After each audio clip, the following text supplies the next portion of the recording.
Ladies and gentlemen, welcome to The Right Time, a Wave original. My name is Bomani Jones. Thanks for listening wherever you get your podcast. Thanks for watching us on YouTube. Subscribe, like, rate us, review us, give us 5 stars. You only give us 4 stars. I'm inclined to believe you are a hater. It is that time of week where we got a guest join us from the Jenkins and Jones podcast. Tyler, a.k.a. Dragonfly Jones. What's going up, big dog? What's going on, bro? Appreciate you having me on as always. All right, I see you putting on for the Commonwealth. You know what I'm saying with the nerd shirt. Oh yeah, with the nerd shirt with the Clips box set in the back. You know, it's a great time for Virginia music right about now. You know, this is our summer right about now. If I may make that bold distinction. I thought you was doing that because of that shade I threw the last time. I thought it felt like we can. I mean, we can discuss it. I heard what you said with Miro about how you gave the Clips a listen. You know, if you want to get into that, you know, we can for sure. Oh no, I gave it a listen. I told you, man. It's 12 elbow jumpers, baby, and they was getting down the floor. They was hitting their spots. They was making their shots. You know what I'm saying? Yeah. And I feel like the tone is like, you know, it gets a bit boring. It gets a little redundant for you. It's not too exciting for you.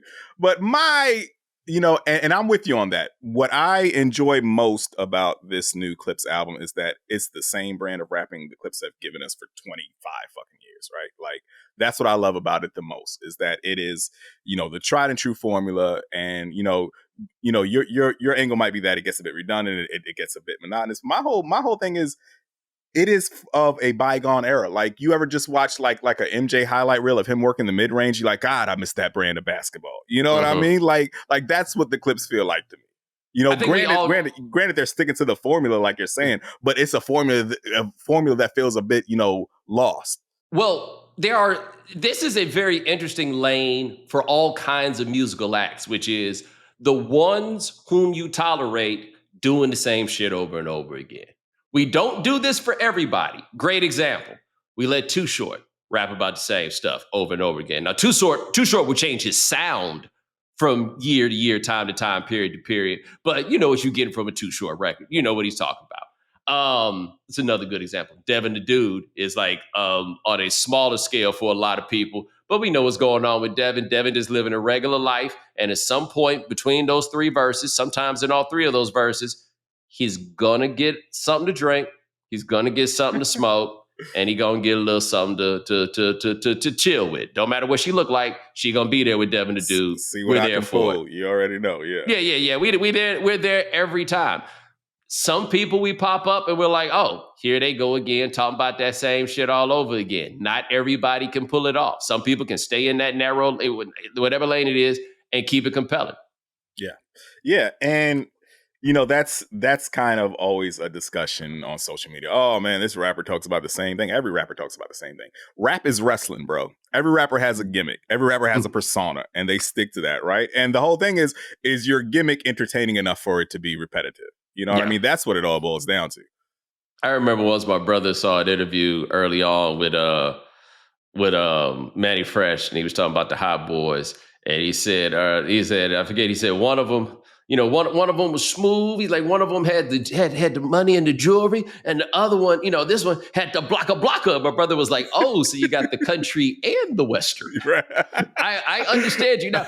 I see nuanced distinctions between different things. For example, I feel like thematically, every UGK album is a little bit different. There's dope dealing albums, there's pimping albums, there's being really cool albums, and they're not exactly the same, right? It sounds like the same stuff, but like, There to me, when I listen, I'm like, oh, we are approaching this from different angles. I see what you're coming from. And I'm sure there's somebody that's out here listening to me being like, okay, yes, you just said the country and the Western. Yes, I did. Moral of the story, we just go up for what we go up for. And speaking of going up, this is part of our series on the top 25 athletes of the last 25 years for this year, 2025. We've got 5 left. We are down to the top 5. You go back, check our old episodes, see what we got here. And what we've done is we've done episodes alongside those to give some context to these last 25 years, not just the games themselves, but the ways that we consume them and the ways that we talk about them. And one way that we talk about sports, it feels like we do now more than ever, is talking about who is the greatest of all time. Now, yes, I'm in the course of doing this list that is in small part a mockery of lists, but a list nonetheless, not being hypocritical by doing that and having this discussion. But I think there's something different about a constant discussion with like a running tally and leaderboard for who is the greatest of all the time, in honestly just about anything. Like we can get to other places and talk about other stuff, but I feel like you and I are good to talk about this as we are kind of like Twitter OG veterans from back in the day. Quite honestly, we are the father to a few cast styles out here Talk in the way about they get out here and tweet. I'll say it out loud. Tyler will only say it to people when they're not around, right? it. Like you can get out there, you can look at it, you can see who we gave birth to. This is the truth. Now, I gave birth to a more argumentative style of things out here that I have since disavowed myself from. However, the influence is there and I have regrets, right? You are a little bit better at being a bit conversational about it. But what we have seen, though, is in the last 15 years, social media really propagating the idea that not only must you have a candidate for the greatest of all time, you must fight for this fervently every single day. Yeah. I do not feel like that has made our sports more fun. Yeah, I totally agree with you. Going back to what you said about how we have been on like social media for like 15 years, and it's a perfect conversation for us to have. Totally agree there, because I feel like we have seen the evolution, and I feel like now we're kind of at a de-evolution stage of social media, right? Like when I first hopped on Twitter, I was like, this is incredible. I still think that Twitter is perhaps the greatest innovation in human connectivity that we've perhaps ever seen, right? Like I can tweet out right now, hey, I got a question for someone in Argentina, and 30 minutes later, someone from Argentina will probably hit me back, right? It is a great, tool to connect us. But it feels like when we first got on, I think if you first got on Twitter in the early stages, you were someone who was a bit curious, someone who was a bit intellectually curious, or someone who wanted to see what the big deal was, right? There was some curiosity in some angle that drove you to Twitter, right? And you got on there and you interacted with folks, and you built community. Going back to to what you said, like the Morning Jones, that was the first interactive community I was a part of, online. You know what I mean? Long live the Morning Jones, right? And I feel like, in its infancy stages on Twitter, when we first hopped on 15 years or so ago, where we were genuinely interested in developing community. We're genuinely interested in connecting with folks and seeing different viewpoints. I feel like that shit is dead now. I feel like now we're at the point where I feel like it's not the unifying force it once was. It's something that divides us more. It's something that entrenches us more in our tribalism, right? Like it's something where you found your people, if you've been on there for 15 plus years or whatever, and you're like, okay, this is who I'm rocking with. Or if you're someone who just hopped on Twitter in like the last 2 or 3 years, you're a maniac. Like, why are you? Why did you come to this hellhole? It's nothing but like, arguments and bad faith We try arguments. to get off the block, right? Right? It's yeah. It's a lot of things that keep us on the block, but we try to get off the block. Yeah. But the thing about Twitter is I can't quit it, because it's like the best news source on the planet, right? Like you're not going to have one stop shop that's going to give you breaking sports news, breaking politic news, breaking world event news. Like you're just not going to find that any other place. So that's how it got me. But yeah, it feels like, going back to what you said, people have kind of made that their brand, where it's like, this athlete is who I'm rocking with. This musician is who I'm rocking with, and this is who I am. So, I'm going to bat for them because of, this is me. Or if you're attacking that artist, you're attacking me by extension, right? And it's just all so tiring right now. I also think another part of it, and I'm curious what you think about this. I think the GOAT discussion and the favorite player discussion became intertwined in a way that was problematic, right? Yeah. And so what I mean by that is when somebody says that's my GOAT, it is not simply that you think that they are the greatest player, is that they are also your favorite player. And I don't always know, is it your favorite player because he's the greatest, or is he the greatest because he's your favorite player? Like for me, these are distinct ideas. My favorite player growing up was Dominique. Mm-hmm. Michael Jordan is the greatest player of all time. Dominique Wilkins is not my GOAT. Dominique Wilkins is my favorite player, right? Those are not the same thing. When people, like, at once you would think that the idea that someone is your GOAT would be a matter of humility, right? Like, hey, I'm just saying, hey, this is me and this is my opinion. But no. That's not really what you're saying. Because in all likelihood, you're going to get out here and you're going to scrap it out to the death about this. Now, of course, this discussion is really a basketball discussion, right? There are places, I think, where the GOAT discussion would be a lot more fascinating. For example, who is the greatest quarterback of all time has potentially like 5 or 6 answers, right? That one there's fun to get into. And I actually think that people wouldn't argue it nearly as hard. Now, Tom Brady is going to win it in most cases. I'm going to put a pin in that because that later on, because I'm going to talk to like kind of what that gets down to. But it's really become the weaponized discussion of LeBron versus Michael Jordan.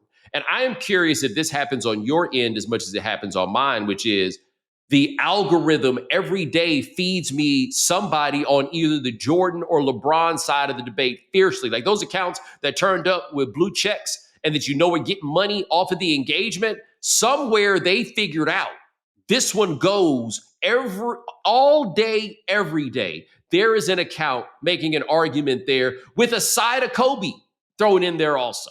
Yeah. Yeah, like if you've noticed all these Muse accounts that pop up just devoted to like specific players and all that. But going back to what you said about how it's something that I totally agree that it feels like something very extremely specific to basketball because, you know, you said Dominique's your favorite, MJ's your GOAT. Allen Iverson's my favorite and Bron is my GOAT, right? Like, and I feel like there's I think that Dominique is your favorite and Iverson's my favorite for probably the same reasons because they were our favorite players when we were kids. Yes. Right. And there's something there where like, you know, me and Bron, we're contemporaries in age. I didn't idolize him or look up to him the way I did AI when I was a kid, you know, watching him. Right. Like it's different there. And also there's the whole individuality about how basketball players just make a bigger impact than football players do, right? Like if we had a GOAT debate about quarterbacks, like you mentioned, the only people who are going to be really going up for Elway are going to be, you know, of course you're going to have, you know, the historians, the diehards, but it's going to be right. Broncos fans for the most part. It's right. going to be Patriots fans for the most part going up for you know, for Brady. Aaron Rodgers is a man without a country. I don't know if good Packers fans even rock with that dude anymore, right. But it probably would be a bunch of Packers fans going up for Rodgers in that discussion too, right? With basketball, it's all over the place, bro. You know what I mean? It's a sport where there's a lot of allegiances to players over teams.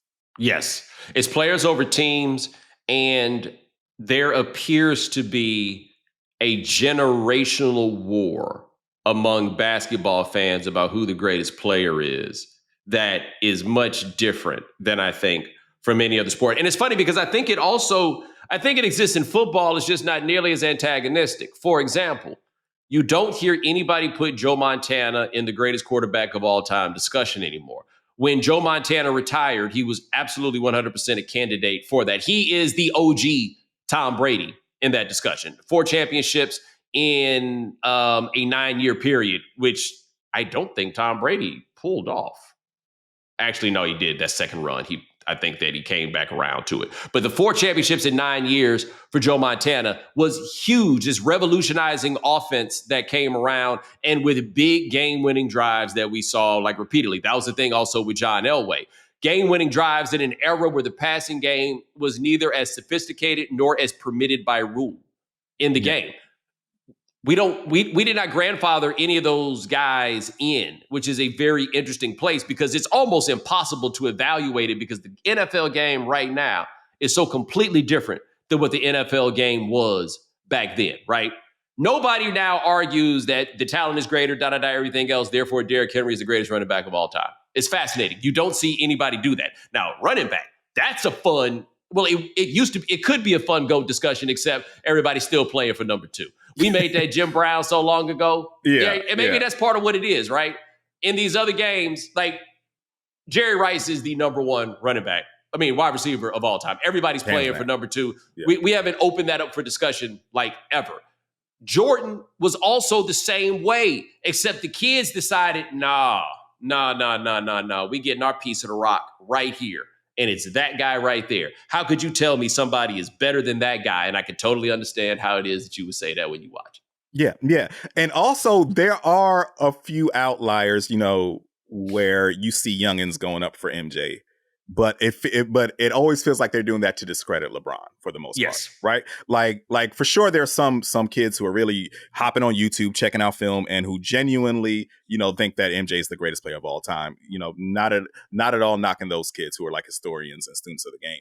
But for usually, if you see like a 23-year-old talking about how MJ is better, you know MJ is the GOAT. If you scan their timeline, if you do a search, you'll see that they hate LeBron. You know what I mean? and that feels like all the rules are being thrown out the window, because that's not something our generation did. Like when MJ was the GOAT, when when we were youngins, we didn't have contrarians saying Kareem was better. I never had, in all the discussions I had with my homies when we were kids, when we were young, as we were in our early 20s, about the greatest basketball players of all time, it was always MJ, and I never had a contrarian come out and be like Kareem. You know what I mean? And Kareem has as good a case as any. I'm not knocking him. I'm just saying that it's just it's an anomaly that I feel like I'm seeing now, where where youngins are going against the basketball that they saw in their time, and reaching back to the past to say that this guy from the past is better. And granted, MJ is as good as, of course, like not knocking him there, but it just feels like that is just something that lets me know that in these GOAT wars, like, all the rules go out the window, bro. But also, let me throw something else out there about LeBron. I'm curious what you think about this, because this has never truly happened before. LeBron is at once the player of the present and the player of the past. And so, yes, he is still playing right now, but that don't necessarily mean he belonged to you if you're calling, let's just say, 11 years old, right? Like, he's been there forever, but he's the old guy to you, right? Your guy is probably somebody younger, somebody hipper, somebody a little bit fresher, but you don't have anybody younger than him that you could really latch on to and then say, no, that's my guy, he's better than LeBron. Because obviously that person hasn't even been in a position to put up a similar type of receipt. Therefore, your only real option is to jump back and go take Michael Jordan, right? There's also the interesting place where Kobe stands in this, because Kobe stands with AD. I was not saying Kobe stands. We talked about Kobe stands last week. But Kobe stands in a similar place where Shannon and I talked about this, and this idea that people didn't have all this slander for Kobe when he was alive. 100% not true. Kobe was on the wrong. Yeah, he was on the wrong side of everybody's favorite player and had a legitimate downtime in his career, and is actually far more interesting than the two-dimensional figure that people try to create now. That was everybody. Yeah. All right. Listen, yeah, y'all. I feel like there's been some reverence afforded to him in his death, because the criticism against Kobe were way more personal back then, bro, when he was alive. Yeah. And now they're keeping it basketball, you know? Yeah, I could read the room. I've had to go about this somewhat differently. I remember when Kobe died, I was like, ooh, I can't wait to watch Nick's show. I don't know how he gonna do this. And it was the same way. I was like, ooh, I don't know how I'm gonna do this. Yeah. like I remember when he dropped that photo shoot in the all white. Like, that was one of my first memories in the Morning Jones community, and we clowned, bro. Brother, we clowned. Brother, let me tell you something. I feel like one of the worst parts of Kobe dying is that died with him. We don't feel right. What was it? What was it? Right? He looked like he was dressed like Spy versus Spy. It looked like somebody just started playing Apache.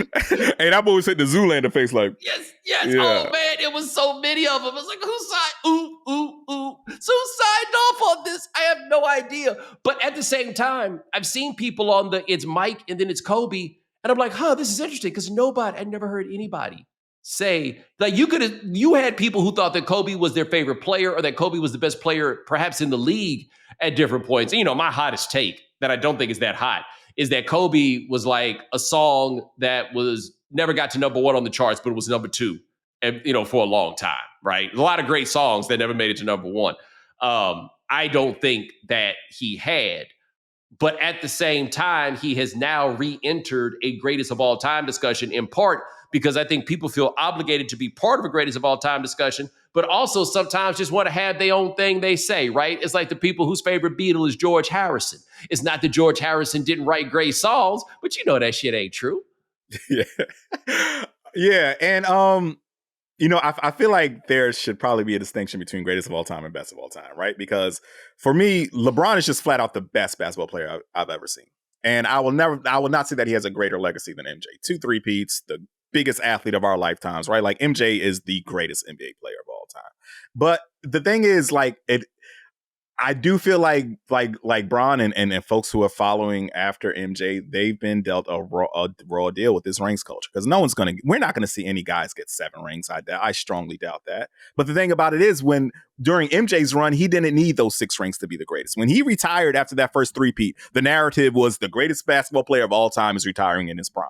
Like, we knew there just off the eye test that he only needed 3 championships to be the greatest that we ever saw. And I'm not sure if we're ever going to get to that again. But I will say, the one player who gives me hope that we might debunk all this rings culture shit is that kid in San Antonio, bro. Wemby, like, because your eye, the shit that you're seeing with your eyes, you have not seen a basketball player do the things that he does.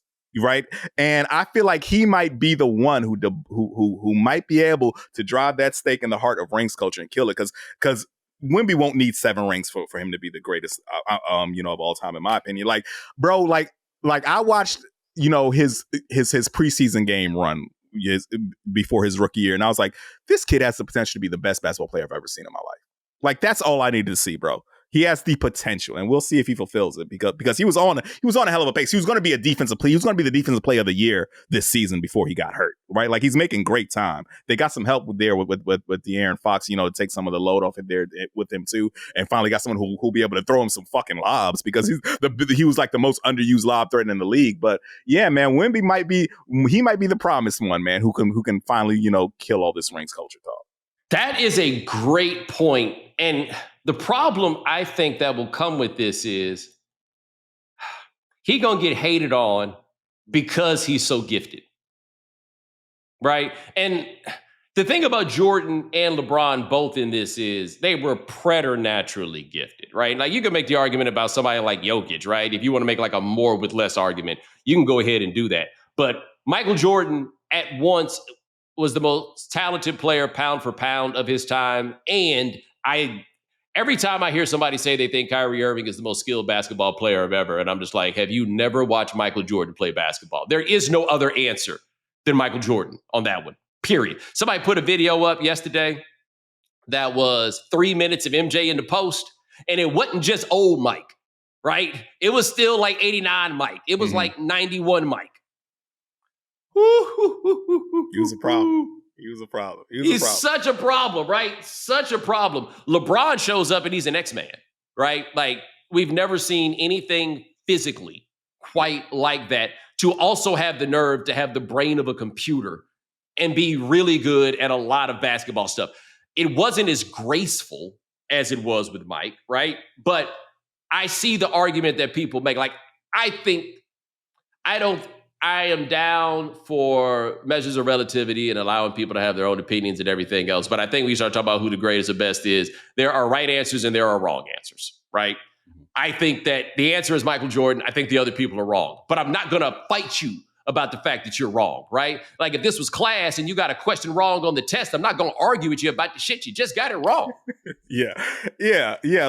Like you said, LeBron was something we never seen before. The size of Karl Malone could run point, the greatest basketball mind I think we've ever seen. I think he's got that distinction as well. I want to go back to what you said about Kyrie, though, about how, he's got the whole most skilled distinction there, because that's something that I'm not going. And I'm a Kyrie fan. I think he's incredible. But I feel like that discussion where they say Kyrie is the most skilled ever, I feel like that is just reducing skill to being someone who's able to get their shot off against tough defenses. I feel like that's what they're saying. They're saying he's the best player in the league who can get a shot off against a tough defense, which might be the case. Yeah, no argument there. But bro, like, there was a discussion going on where folks were saying he was better than Chris Paul. And I'm not the biggest Chris Paul fan, but I was like, we got to stop this. When does it stop, bro? We got to reel it in, because Chris Paul Kyrie is not on Chris Paul's level. So I saw that and I found it interesting, because the most important skill in basketball is getting buckets, right? I think they look at Kyrie through the lens of quote unquote fundamentals, handles, jumper, quickness, all of them, not just the get it off in tight spots part, right? But I think that, like, everything that everybody has ever called a fundamental, they could kind of see in Kyrie. Chris Paul is just Chris Paul is the greatest floor raiser I think I have ever seen, especially pound for pound, right? At 6 feet tall, Chris Paul could dictate the course of a team in a game unlike anybody else. But again, this gets into what we're talking about, which is objective discussions being clouded simply by how much you like somebody. Like a guy from our day and age that I talk about a lot is Rod Strickland. Right. Rod Strickland is a guy that was a lot of people's favorite player. Beautiful game, for sure. But we wasn't saying he was fucking magic. Right. Right? Yeah. Like, it wasn't that. But we're here at about the middle. We're going to step out for a second. When we come back, I want to talk about part of why I think this GOAT discussion has become so prevalent all the time and get Tyler's thoughts on it right here on The Right Time. Back here with Tyler, a.k.a. Dragonfly Jones, talking about GOAT discussions in sports these days. And so one of my criticisms that I've had of LeBron, and I understand the people that think I hate LeBron now, in part because he keep doing something that I do hate, right? Which is he thinks that he's going to put together a list. And at the end of it all, he's going to present his case. And that case will make it unquestionable that he is the greatest player of all time, right? Like being seen as the greatest player of all time matters to him in a much different way. Not in the way of Joe DiMaggio insisting upon being announced as the greatest living ball player, right? Not just as something you say when he walks in the room. He needs it, or it seems from here. He needs it to be declared that he's the greatest player of all time because he said he felt like when he won that in 2016, which, good God, what an incredible run the postseason of 2016 was, right? He felt like he was the greatest player of all time, and now he needs us all to say it. That's when he started doing the stuff with putting the fucking crown on his head and all that other stuff, right? But I feel like, in ways, he's a reflection of his time. And when I say that, I mean, we have access to so much data, right? In fact, to the point that in my own life, I make a concerted effort now to consume less data. Like, and I'm sure you've been here on this before. I have a podcast. We have a wealth of data on this podcast. I have to make myself not go look at download numbers, right? Like I'll pop in and look at YouTube numbers, but the availability of the data means we are always checking. It's another way to keep us on the internet. Hey, let me go check my portfolio. Hey, let me go check this. Hey, let me go check that. But there's always a number that you can go check if you want to at a given point in time. So since we have this availability of data, people are constantly making their cases using data, obviously selectively, number one, and number two, with an acknowledgement that people don't have a sophisticated understanding of statistics in most cases. They just do not. So what happens with the LeBron case, for example, is LeBron just keeps stacking numbers on top of numbers on top of numbers on top of numbers on top of numbers, whether the numbers be how long he plays, how many buckets he gets, assists, whatever it is. And it keeps laying out this statistical case. And then that becomes the weaponry that is used. Like to me, the case for LeBron really got as good as it was going to get in 2016. If he had won another championship in like 2017 or whatever, then I think maybe we'd have kept talking. But after that, there was nothing that for me that you were going to do that was going to add to the greatness that you added in 2016, right? The same way, it's not a demerit to me what Mike did with the Wizards. In fact, what Mike did with the Wizards was low-key. A full season playing 38 minutes a game at that age was bananas. There were all these things. But now, as we start seeing in rap, we got numbers for everything, which then takes this away from being a barbershop discussion to being one that gives people, at once, people are more unequivocal in their answers, but also often I feel like using numbers that don't really matter. Yeah. Numbers that for sure didn't matter for our generation. Yes. It feels like I'm going back to what you said about how it's just, the discussions are just so data driven, so number driven right now. Like I listen to folks talk about rap and you see the numbers about stream numbers and first week sales. And it's like, bro, y'all sound like y'all are discussing your stock portfolio. Like how are you examining music through that lens? Like, there was a discussion that went on Twitter this weekend where someone said that, Jay-Z didn't have a higher commercial peak than 50, and people got on her about that because Jay-Z is just, he's on that list of people you cannot talk about online, right? like he's someone who makes people irrational. And the fact is, she stated something that was indisputable. Jay-Z never had a higher commercial peak than 50 Cent. Get Rich or Die Trying era of 50 Cent and Massacre 50 Cent was one of the biggest rap stars we've ever seen. There's a very, very short list of rappers who are as big as him. But the thing is, when that happened, I don't think any of us thought that he took the crown from Jay-Z, regardless of the numbers, right? Like Jay-Z still felt like the top. 50 might have been the hottest, but it still felt like Jay-Z was the king of that rap shit. The trick bag on that, and let me make sure I get the dates right. Okay, the trick bag on that is Get Rich or Die Trying is summer 03?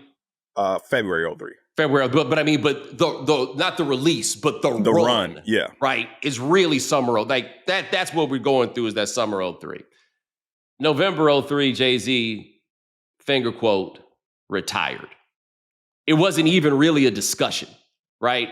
Jay-Z was asserting his greatest of all time case at that point with a 7-year career, which, by the way, at that point was certainly long enough. Yeah, it was impressive. Like when he said it's never been a rapper this good for this long, we were like, you're right. We haven't seen a 7-year run. like Jay-Z debuted in 96 and quote unquote retired 2003. Rap went through like 7 different lifestyles, parameter shifts by then. Like the South emerged as the major players at that time. Right. Like, you know what I mean? Like it was just so many shifts that happened from 96 to 03. And usually, from what we saw before Jay-Z's run, it's like you had a 2-3 album run at the most, as a rapper. And when he said that no one's ever been this good for this long, he was right at that time. LL Cool J has a Mount Rushmore argument, and he has not put out a classic since he was 22. Mm-hmm. And that's not the point. You know what I mean? Like, he had hits after that, right? It wasn't, you see all this hair on my face? Them songs wasn't for me. You get me? I wouldn't try to lounge with that motherfucker. I wouldn't none of that. Yeah. Yeah. And LL's career is the bookends on that are phenomenal because he was the guy, he was the 16-year-old kid who Def Jam made their franchise artist, and his run ended. You could say the last hit he really had was in 2004 Headsprung, Timbaland production, right? So you're the kid who built Def Jam when you came in the game, and then you retire going out on a Timbaland hit. Like, that's just unprecedented. Right. With In the Middle, by the way, having in many ways, with all the acting and everything, the career that all these cats are trying to get. Yeah. Like, because honestly, man, he turned his back on the fellas there. That's really what it came down to. It got to a part where it got to be hard to be a homie, be a fella, and out here claiming him. He just blatantly told us, I don't care what you think about me anymore. Yeah. And that's another shift that has been unique to me, that has been something interesting to me, is because when him and Cannabis was going at it, Cannabis drove the nail into what you mentioned. 99% of your fans wear high heels. Like, that was an insult to say you're making music that's catering to the ladies. And now online, it's like, oh man, you making scaring the woman music, right? Like, you can't play this around women. I don't want to hear that. Like, that's the shift now. That is crazy. Yeah. I will also say, looking back on that, it is hilarious because Cannabis wounded that man, right? LL's response basically was, hey guys, I'm LL Cool J. Yeah. He's Cannabis. Yeah. And that Can I Bust album did not help Cannabis' cause either. It was like, you are not LL, bro. You are not LL. It's funny too, because it is very clear also that LL Cool J still looks at Jay-Z as not LL Cool J. Yeah. Jay-Z is his little brother. The infamous story about apparently Jay-Z winning some battle against LL, and LL's just like, dog, I wasn't just walking around with bars at that time. I was LL Cool J. What are you talking about? I wasn't out here ready to battle nobody. Like, and he's telling this story 30 years later, and it's like, oh, this is exactly how you feel about Jay-Z to this day. He feel about Jay-Z like you do some dudes you went to high school with. Like, cats I went to high school with, I'm going to be who I was in high school, no matter what. It's not how it works. Yeah. LL's a very, very, very interesting dude, man. I watched that documentary. That is the documentary that I would watch and would thoroughly enjoy making, because let's build an MC out of granite. Let's build him from the ground up. Let's make the perfect rapper in just about every way and that everybody's going to love him. Because what made it so annoying about his lip licking era was, homie, you ain't even got to do that. they with you regardless. Yeah. I mean, but that's what he leaned into. And the thing about it is like, for all the ballads he made, for all the catering that he did to the ladies, LL was still a tough dude. You ain't want no problems with LL, bro. You know what I mean? Like on the mic or outside of the mic. He was with whatever you wanted, dog. And he was the first one, him and Melly Mel, the first hip-hop bodybuilders. Yeah. The Balco rappers, for sure. Yeah, I tell you this, though. You ever see that Rap-A-Lot versus, I forget, it was Rap-A-Lot versus the New York Dudes, but with Willie D box Melly Mel? I remember that, yeah. H-Town, represent. Willie D's another interesting dude who I would very much enjoy a documentary on. It might have to be NC-17, but I would for sure lock in. Every year or two, I have an hour or two long telephone conversation with Willie D, where Willie D will just call me to talk. And teenage me cannot believe that happens. And adult me is pretty shocked by it too. Yeah, that's the cleanup man himself. Hey man, the cleanup man got some true game for you though. Yeah. Cleanup man hit me with some true game a couple of times. I was like, I am so fortunate to have this opportunity to chop it up with Willie D on the telephone. Yeah, I can imagine an hour, 2 hour long conversation with Willie D. I can just imagine all the quotables from that. Yeah, I'll tell you more when we are not on here, but it can get to be pretty amazing. But I do wonder, though, when people get to talking about this thing. So to me, I remember one of my good friends from graduate school made this point. Because, look, First Take and all these other shows, they're replications of the barbershop, right? Now, of course, the problem is the barbershop is at once home of very spirited conversation, but also ignorant conversation in part, right? And so my boy would always make this point that cats would get in the barbershop and they get to arguing about something and they get to going back and forth and somebody be like, well, yo, I can go look this up. And like, man, don't go look it up. That's not what the point is, not to be correct.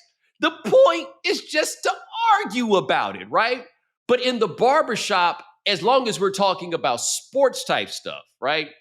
The argument is playful, right? It's like, it's fun, and yes, somebody absolutely 100% believes they are right and believes that somebody else is wrong, but it wasn't as tribal. I think that's the thing that we talk about now. The byproduct of social media is that it has, in fact, become tribal. But there is something to the fact of somebody out there has got the guy that absolutely, for whatever reason, should not be there. So, for example, my former professor, my advisor, my trusted mentor, Sandy Darity. For whatever reason, he has got Jamal Wilkes as the greatest small forward of all time. Not Larry Bird, not anybody else. It is Jamal Wilkes. Good old number 52. I have never bothered to try to argue this with Sandy because, one, winning an argument against Sandy Darity is not really in the cards no matter what. But number two, if you have decided that Jamal Wilkes is the greatest small forward of all time, logic is not going to sway you from this. I have never heard that argument. So he thinks Jamal Wilkes is better than LeBron, better than Larry Bird, better than KD. It's specifically Larry Bird. I remember this coming up because when we've had these discussions, LeBron had not really asserted himself. So maybe it has changed. Maybe Jamal Wilkes is simply the second greatest small forward of all time. Yeah, I'm always interested in especially folks from the older generation of who the players they idolize. That's always a fun, stroll to go down for sure. Yeah, and I try to be careful because as I'm learning, as I get older, and the kids don't appreciate this point, hey, brother, they was there. Mm-hmm. They saw it, right? Being there, and at some point they're going to get it because they're going to have to explain this to somebody about LeBron, right? Like the Victor generation is going to come around, and they're going to have to, the LeBron people are going to try to explain it, and then they're going to have to stop and realize, hey, man, I was there, y'all weren't there. And they're going to become that which they despise, right? This is the arc of life that all of us managed to go through at a given point. And with Jordan, classic example, the Game 2 91 Finals against the Lakers, up with the right, down and around to the left. Every video replay of that, the kids can be like, oh, here's somebody else doing the same thing. Here's somebody else doing the same thing. I hear you. But what I can't make you understand is it felt like the world stopped Yeah, spinning. you weren't there. You had to be there. You know another play I feel that way about? A guy that, by the way, is not necessarily the GOAT, but had a somewhat similar claim at points and now gets left out of all these discussions is Dr. J. And if you go look at it statistically, we make Dr. J Dominique basically. Like, oh, high flying dunks. No, Dr. J was doing it. They went to the finals. I want to call it 5 times when he was with the Sixers, 3 times in 3 times in 4 years at one point. But that rock the cradle dunk over Michael Cooper. Mm-hmm. And the whole palm when he palmed it and then went under the backboard and finger rolled it. Yeah. But I think he had to be there, right? Like it's kind of like when I try to play KRS-One records to the youngsters to explain that this is the greatest of all time. It doesn't work. You kind of had to be there. Yeah. Yeah, that is. And it goes back to what I mentioned before about the youngins who are riding MJ's coattail to discredit Bron. That's what I don't get. It's like you're here for LeBron, which it's so odd to me that folks are taking that angle just to hate. But like I said, there's no rules now. It's the Wild Wild West, bro. I just hate this so much of it always goes in that direction. Like I think the worst thing to ever happen to LeBron is, LeBron's the best thing to ever happen to the format of debate television because he was so interesting. The entire way he led us to asking so many questions about the time we were in, the times that he just left, the people that had crossed his path, all of these things, right? He became so interesting. And then he had, it's 2010. 2010 changed everything. That game 5 and game 6 in 2010, where it looked like he was flat out mailing it in. Then with 2011, where he flat out ran out of gas. Like, I think that is the explanation for what happened in those finals when it came down to the end. What had to be the most exhausting season in the history of the NBA just finally caught up to him. And then everything, that 4-year run where he was in Miami, every game was a referendum.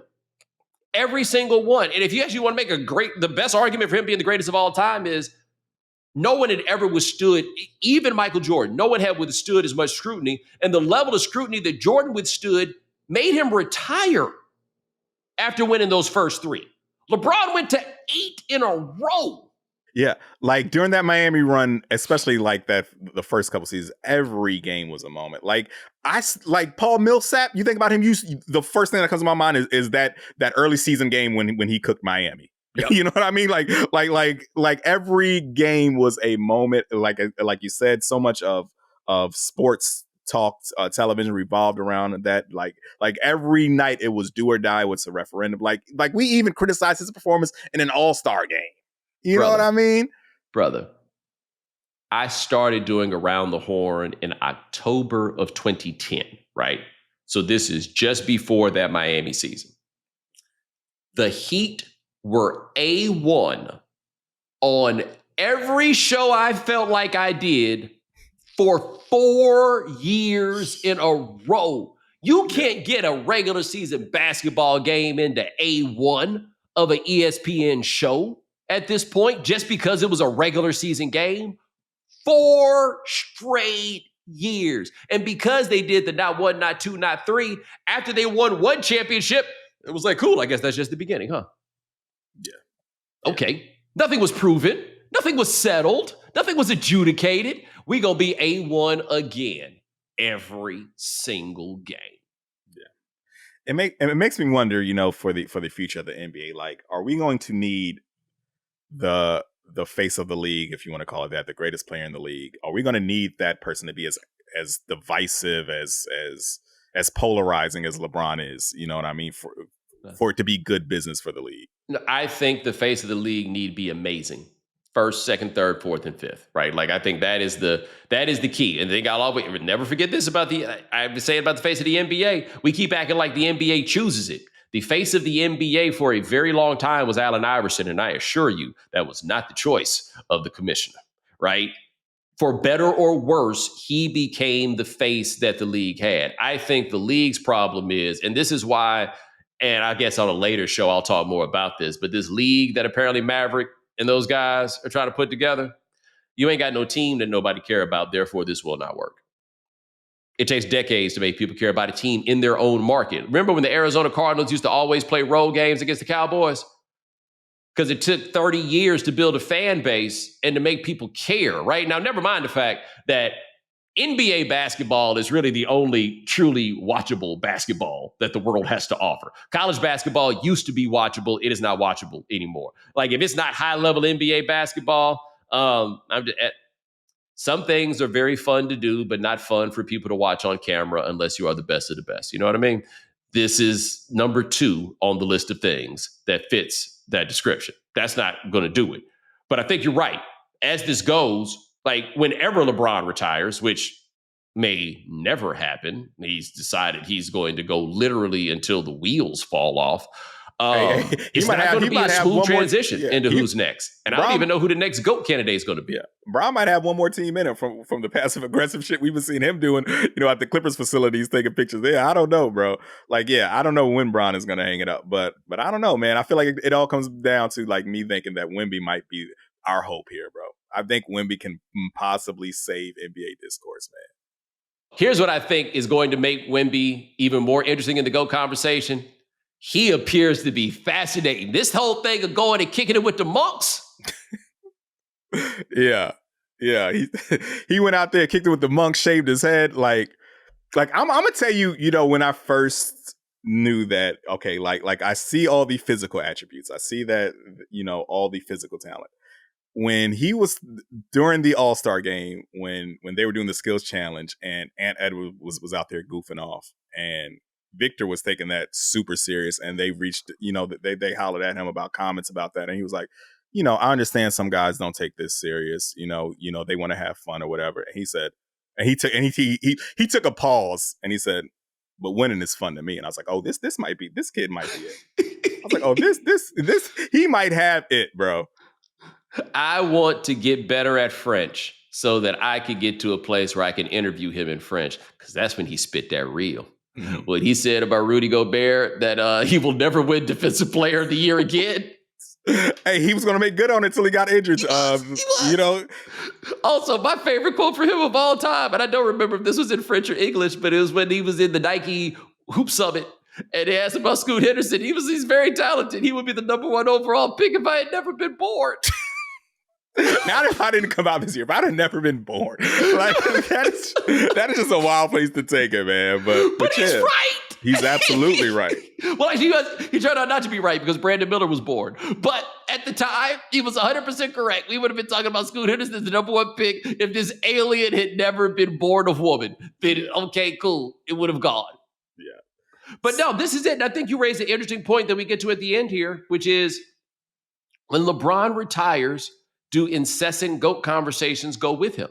Yeah, I mean, and the thing about it is it feels like a double-edged sword, right? Like, it feels like we overdid the GOAT conversations, but we for sure needed to discuss LeBron in that, capacity as well. But where do we find that balance? Where do we find that balance, like I said, that we had for MJ, where he didn't need to win 12, to beat Bill Russell's 11. We knew after 3 that he was the greatest of all time. Like, where are we going to find that balance where, of course, you're going to need the accolades, the accomplishments, the hardware, the championships, etc. But where does the blend of that with the eye test come in, right? And it goes back to the whole thing with rap and the numbers where okay, of course, to be the top guy in the game, you got to do numbers as well. You got to have some number 1 albums, some hit singles and all that. But the talent is what presides over everything else. Like, I don't know if we're ever going to get back to that in rap in the discourse, but I think we can get back there in the NBA discourse.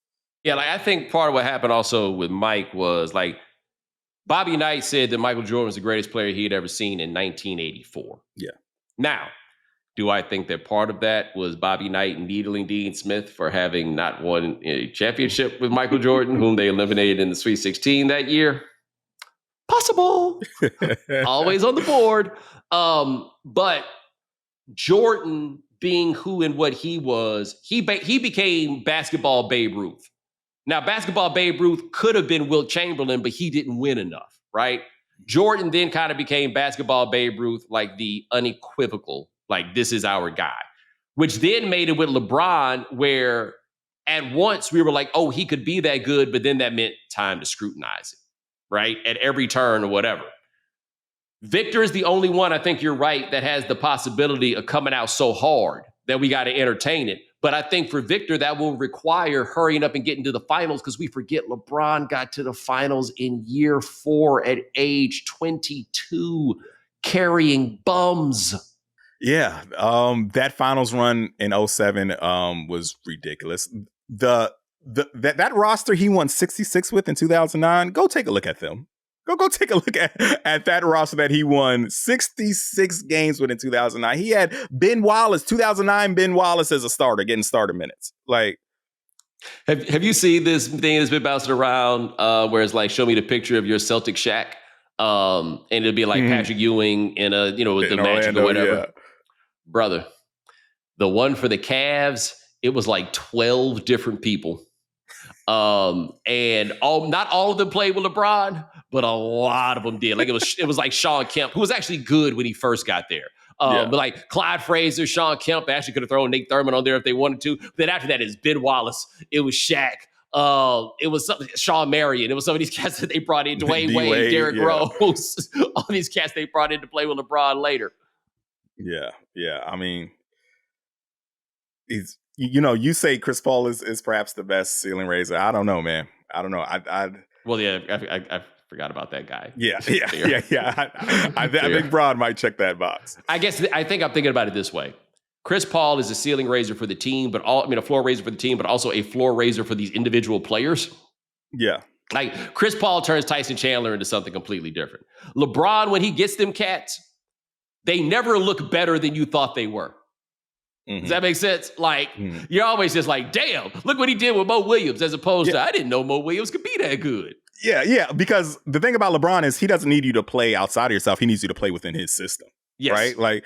Like I mean, so often when we talk about what players are going to be a good fit for Bron, that basically boils down to, is this a guy who can cash out on Bron's driving kicks and knows how to, move without the ball? Like, that's it. You know what I mean? That's all you really need to do. Like, Bron is he is a system. Bron's brand of basketball is a system where you're gonna you're gonna move without the ball. You're gonna space the floor. You're gonna, like I said, cash out on the driving kicks. You're gonna find your spots and you're gonna make it count when he finds you. Like, that's basically all you need to do to gel with Bron. And if you buy into the system, you're gonna win 60+ games and you're gonna go to the finals. That's pretty much it. And now we'll just argue about it some more. That is Tyler, a.k.a. Dragonfly Jones. Check out the Jenkins and Jones podcast, available on Patreon. My brother, I appreciate you. I appreciate you, man. Always a blast, my dog. All right, man. And ladies and gentlemen, thanks so much for joining us here on The Right Time. We do this 3 times a week. Ryan Brumley handling everything behind the scenes. Thank you, sir. Remember, follow The Right Time. Subscribe, like, rate us, review us, give us 5 stars. You only give us 4 stars, I'm inclined to believe you are a hater. We'll talk to you guys in a couple of days. Take it easy.